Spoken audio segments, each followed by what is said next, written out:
My brother sabotaged every single relationship I ever had because he couldn't stand seeing me happy. He did it for years and I could never prove it. So when he finally met a girl, he actually liked I told her everything with receipts. She left him at the restaurant before the appetizers arrived. Hey Reddit. So my brother spent literally 7 years destroying every relationship I tried to build because apparently my happiness was too much for him to handle. I could never prove it was him until about 6 months ago when I finally caught him red-handed. And when he finally met someone he actually cared about, I made sure she knew exactly who she was dating. Spoiler alert, she didn't stick around for the main course. I'm Jake, 29 male, and my brother is Ethan, 26 male. We grew up pretty normal. Not rich, not poor, just your average middle-class family in the suburbs. Our parents are good people who always treated us fairly, so this isn't some golden child situation. Ethan just has this weird competitive thing with me that I didn't fully understand until recently. Growing up, we were actually close. I'm 3 years older, so I'd help him with homework, teach him how to ride a bike, the usual big brother stuff. But something shifted when we both hit our 20s. Looking back now, I can pinpoint exactly when it started, right after I got my first serious girlfriend at 22. Her name was Jessica, and we met at a friend's barbecue the summer after I graduated college. She was smart, funny, had this infectious laugh that could light up a room. We clicked instantly.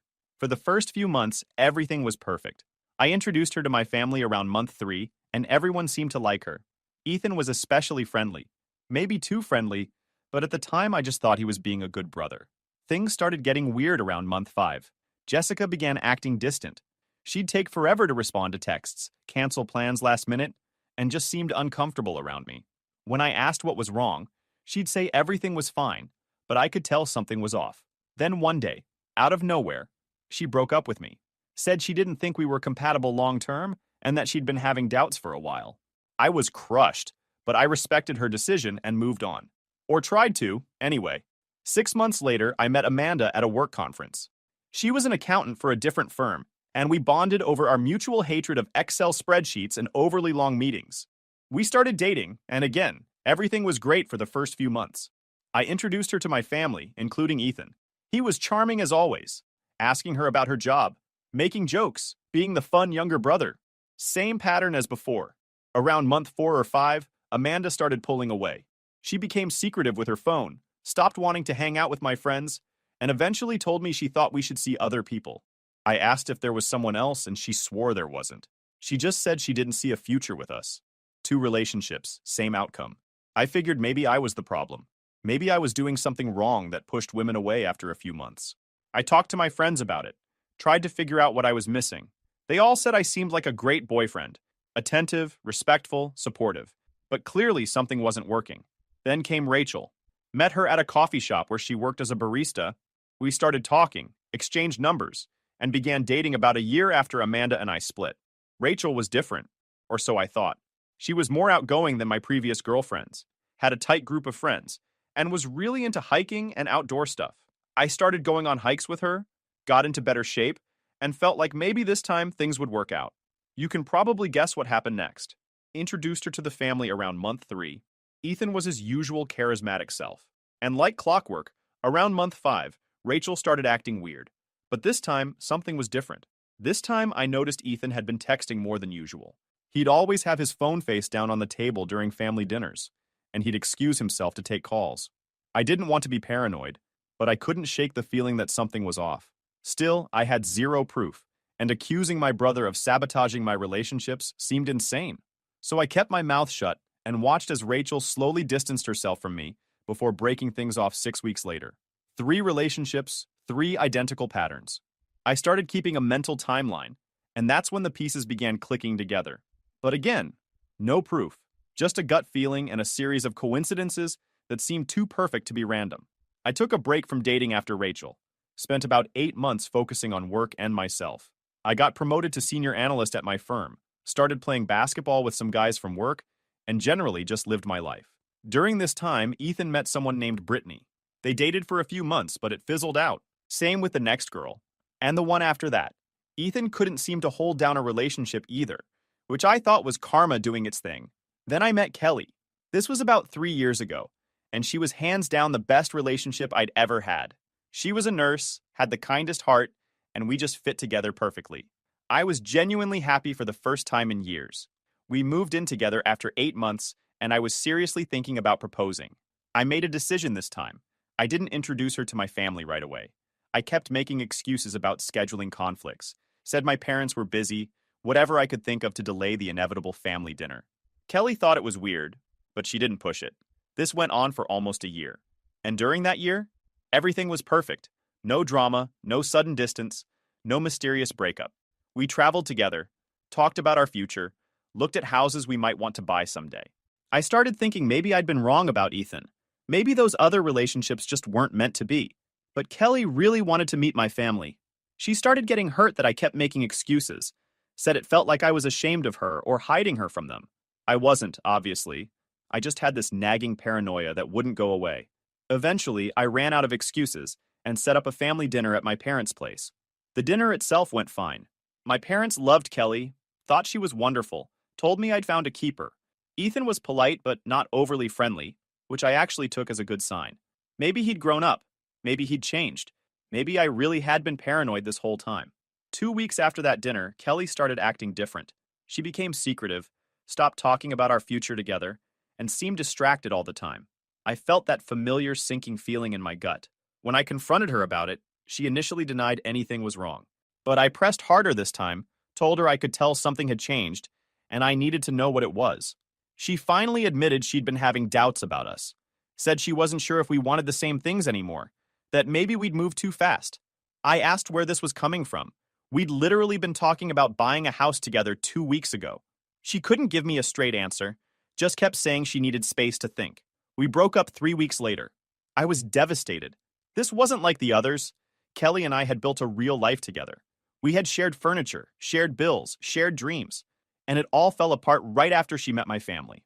I moved into a one-bedroom apartment across town and spent the next few months in a dark place.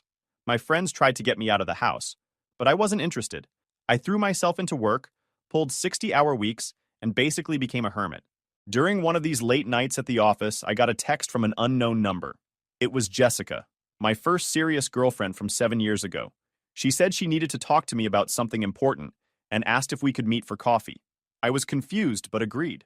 We met at a Starbucks near my office on a Saturday afternoon. Jessica looked nervous, kept fidgeting with her coffee cup and avoiding eye contact. Finally, she just came out with it. She told me that back when we were dating, Ethan had messaged her on social media. Started out innocent, just being friendly, asking how she was doing, making small talk. But then he started sharing things about me, personal things. He told her I'd cheated on a girlfriend in college. I hadn't. He said I had anger issues and had punched a wall during an argument with a friend. Never happened. He mentioned that I'd made some questionable comments about women that made him uncomfortable. Complete lies. Jessica said she started pulling away from me because she didn't know what to believe. She really liked me, but Ethan was my brother. Why would he lie about his own family? She figured there must be some truth to what he was saying, and she didn't want to get involved with someone who had those kinds of issues. So she broke up with me. She told me she'd felt guilty about it for years, especially after she later realized some of the things Ethan told her didn't add up with the person she'd gotten to know. She'd been thinking about reaching out to apologize, but didn't know how. Then she saw on social media that I'd recently broken up with Kelly, and it pushed her to finally contact me. I sat there in that Starbucks for a solid minute just processing what she'd told me. Then I asked her if she still had the messages from Ethan. She pulled out her phone and showed me. There they were. Months of messages where my own brother systematically destroyed my relationship by feeding her lies about who I was. I took screenshots of everything. Then I asked Jessica if she'd be willing to help me if I needed it down the line. She said absolutely. She felt terrible about believing him and wanted to make it right if she could. I thanked her for telling me and left. I sat in my car for 20 minutes just staring at those screenshots on my phone. 7 years. 7 years of destroyed relationships, of questioning what was wrong with me, of thinking I was the problem, and it was Ethan the whole time. I wanted to confront him immediately, but I forced myself to be smart about this. If Ethan had done this to Jessica, he'd probably done it to the others too. I needed more proof before I made any moves. I tracked down Amanda on social media and sent her a message. Kept it casual, said I'd been thinking about our relationship and wanted to ask her something.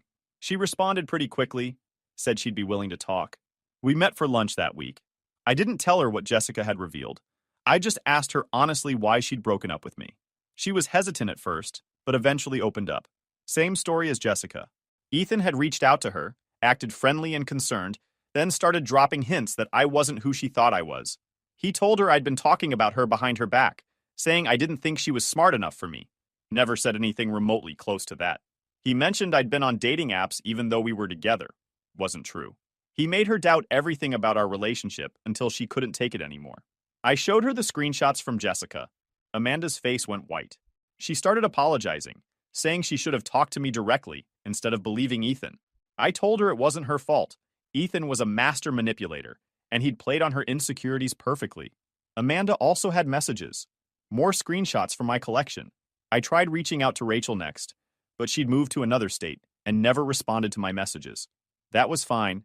I had enough proof with Jessica and Amanda, but I wanted to be thorough. I started going through my old social media posts, looking for patterns I might have missed.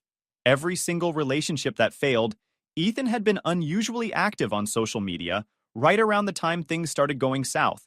Comments on my posts, likes on photos with girlfriends, tags and random stuff. He was inserting himself into my digital presence in a way that seemed friendly, but was actually him maintaining contact with these women. I checked his follower lists and found all of them. Jessica, Amanda, Rachel, Kelly.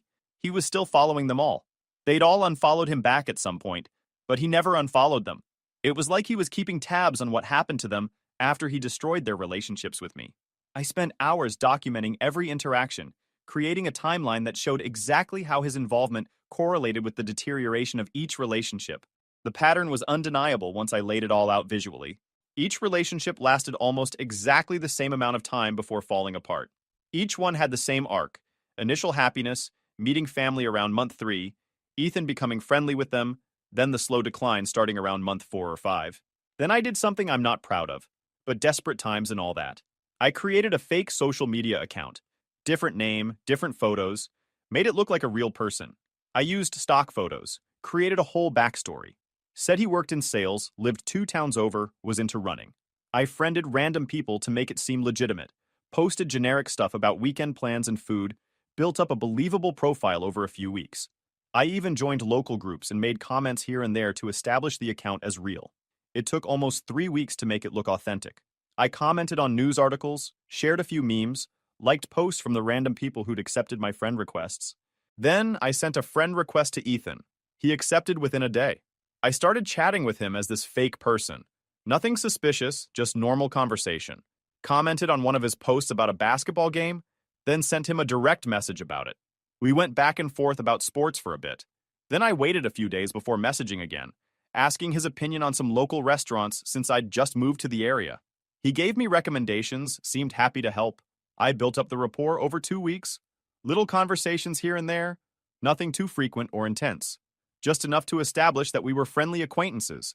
After a few days, I casually mentioned in passing that my friend was dating this guy, and the relationship seemed kind of rocky.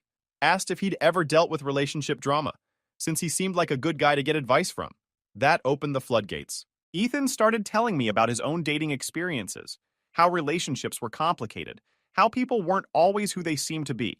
He was positioning himself as this relationship guru, which would have been funny if it wasn't so twisted. Then, after another few days of casual chat, I casually mentioned that my friend was dating this guy named Jake, and asked if he knew him since I saw we had a mutual friend with that name on social media. Ethan took the bait. He asked which Jake, and I described myself, my job, my general appearance, where I lived. He immediately knew who I was talking about and said, yeah, that was his brother.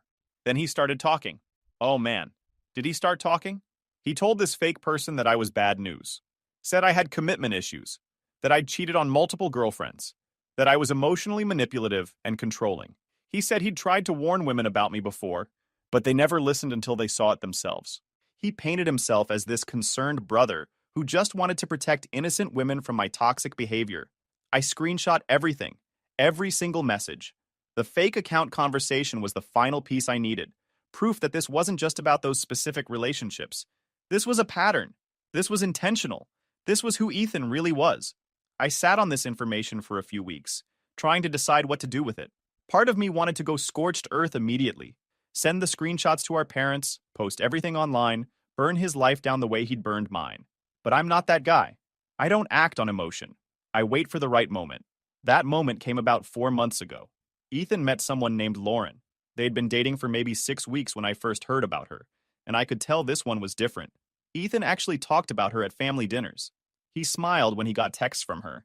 He made plans around her schedule. For the first time in his life, my brother was actually invested in a relationship. I did some research on Lauren through social media. She was 25, worked as a graphic designer for a small agency, seemed like a genuinely nice person based on her posts. She volunteered at an animal shelter, posted about social causes she cared about, had a tight group of friends who regularly commented on her stuff. From everything I could see, she was way too good for Ethan. I watched and waited. Ethan brought Lauren to a family dinner after 2 months of dating. She was sweet, friendly, asked me about my work and my hobbies. I was polite but distant. I wasn't about to befriend someone who was dating the person who'd ruined 7 years of my life, but I could see Ethan was serious about her. He held her hand during dinner, looked at her like she hung the moon, actually acted like a decent human being for once. My parents loved her, kept telling Ethan he'd better not mess this up. 3 months into their relationship, Ethan announced he was going to ask Lauren to move in with him. My mom literally teared up at the dinner table. My dad clapped him on the back and said it was about time he settled down. Everyone was thrilled for him. That's when I knew it was time. I reached out to Lauren through social media, sent her a message saying I was Ethan's brother and needed to talk to her about something important. I said it wasn't urgent, but it was something she deserved to know before she made any big decisions with him. I asked if she'd be willing to meet me for coffee. She responded a few hours later. She was clearly confused, but said she'd meet me. We set it up for a Tuesday afternoon at a coffee shop halfway between our places. Lauren showed up right on time, looking nervous. I ordered us both coffee, and we sat down at a corner table. She asked what this was about, and I told her I needed to show her something. I pulled out my laptop and opened a folder I'd created with all the screenshots organized by person and date. Before I started, I told her I knew this was going to be a lot, and I understood if she needed to take breaks or if she wanted to leave at any point. I wasn't trying to ambush her. I just thought she deserved to know the truth about who she was considering moving in with. She nodded and said to show her. I started with Jessica, showed her the messages where Ethan had lied about me, systematically destroyed that relationship with fabricated stories. I explained who Jessica was, how long we'd dated, and how I'd spent years not understanding why she'd suddenly pulled away from me. Lauren read every message, her face going from confused to concerned. I told her about finally meeting with Jessica after all these years, about how guilty she felt for believing Ethan's lies. I showed Lauren the screenshots of our conversation where Jessica apologized and explained everything. Then I showed her Amanda's messages. Same pattern, different lies tailored to that specific person. I explained how Ethan had told Amanda I was on dating apps while we were together, how he'd said I talked badly about her intelligence behind her back. All complete fabrications. Lauren stopped drinking her coffee, just sat there reading. I walked her through Rachel's story too, even though I didn't have messages from her. I explained the pattern, how 3 relationships in a row had fallen apart the exact same way at the exact same point in the timeline. How I'd started to think something was wrong with me, that I was sabotaging my own happiness somehow. Then I showed her the conversation with my fake account, where Ethan had badmouthed me to a complete stranger and painted himself as a protective brother, trying to warn women away from his toxic sibling. Lauren's hand was shaking as she scrolled through those messages. I explained the Kelly situation too, how I'd tried to protect that relationship by not introducing her to my family, how it had worked for almost a year until I finally ran out of excuses, how Kelly and I had been talking about buying a house together, building a real future, and then it all fell apart within weeks of her meeting Ethan. Lauren sat back in her chair and just stared at the laptop screen for a solid minute. I let her process. This was a lot of information to take in about someone you're planning to move in with. I told her everything, the timeline of my relationships, how they all fell apart the same way after meeting Ethan, how I'd spent years thinking something was wrong with me. I explained how I'd finally gotten proof and how I'd been sitting on it, waiting for the right moment.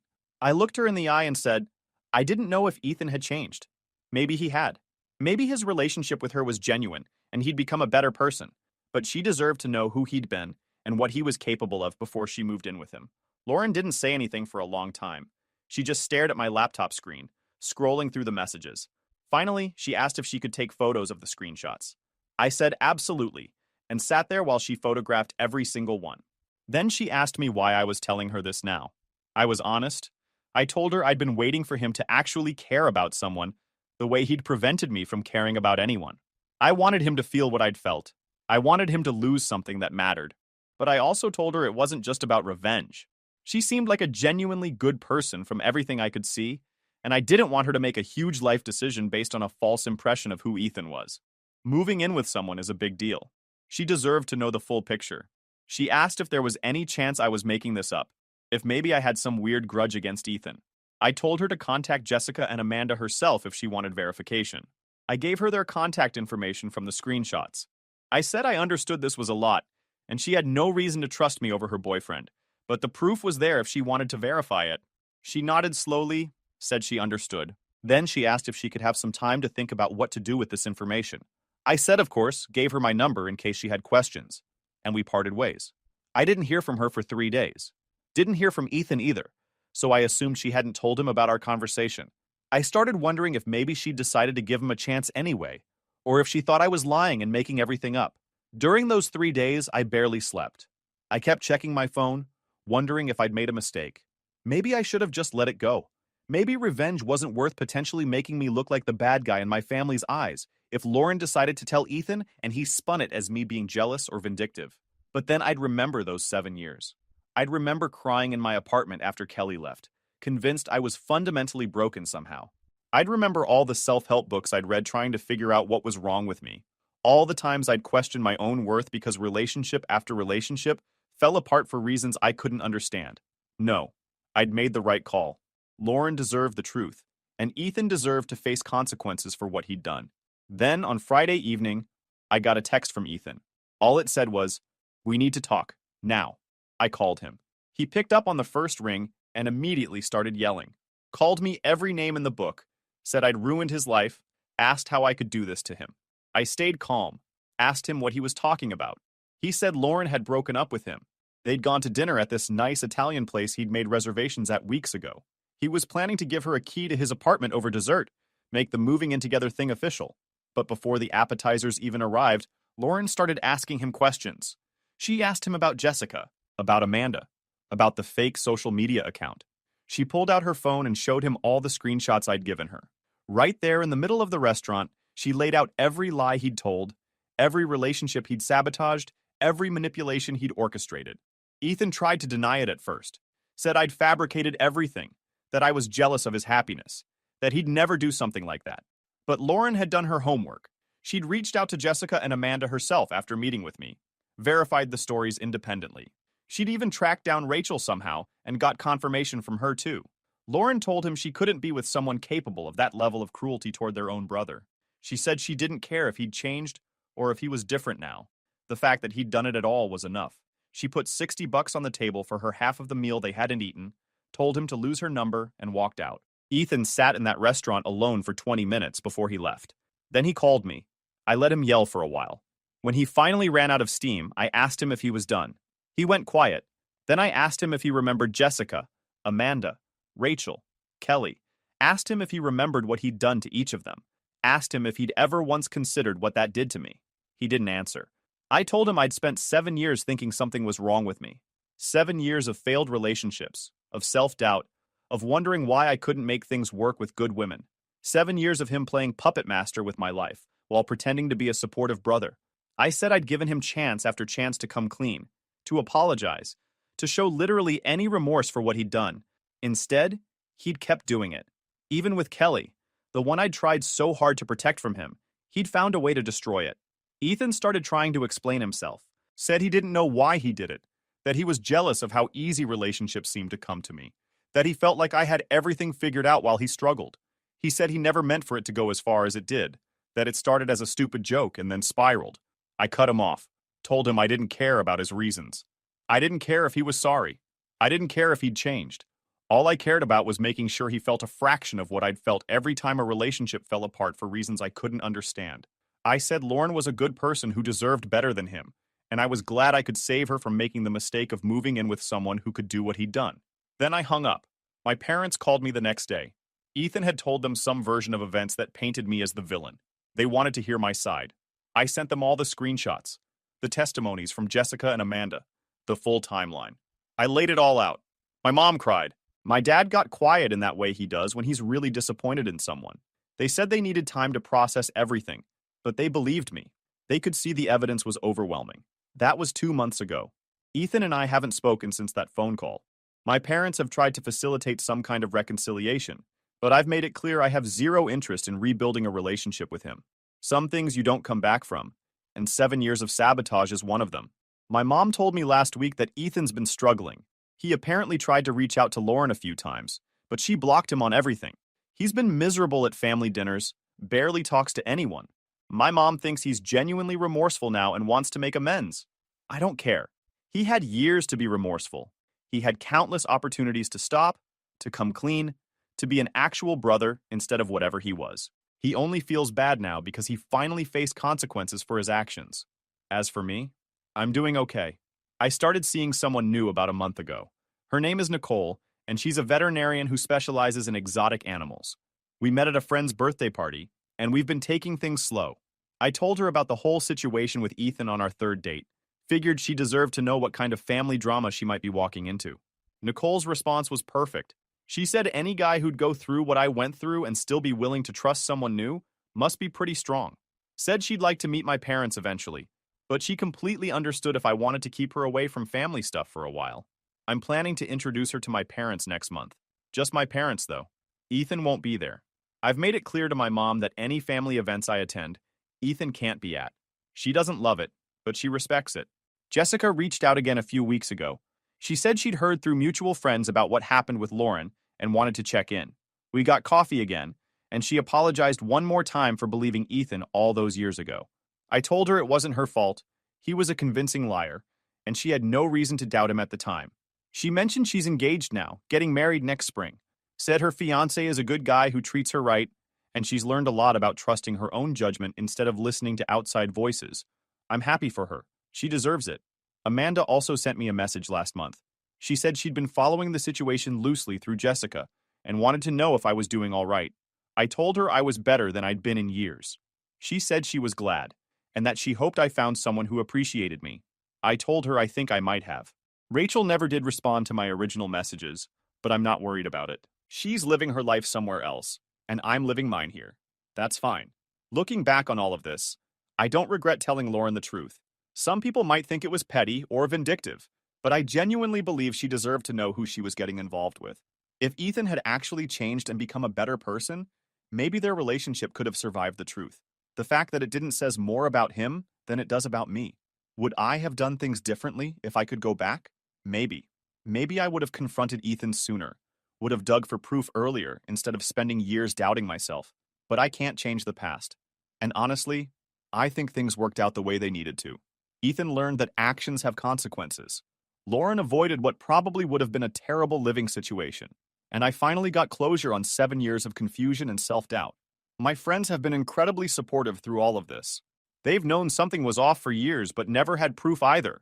When I finally showed them the screenshots and explained everything, they were equal parts shocked and not surprised at all. One of my buddies said he'd always thought Ethan seemed fake, too friendly in a way that felt calculated. Guess his instincts were right. I've thought about reaching out to Kelly.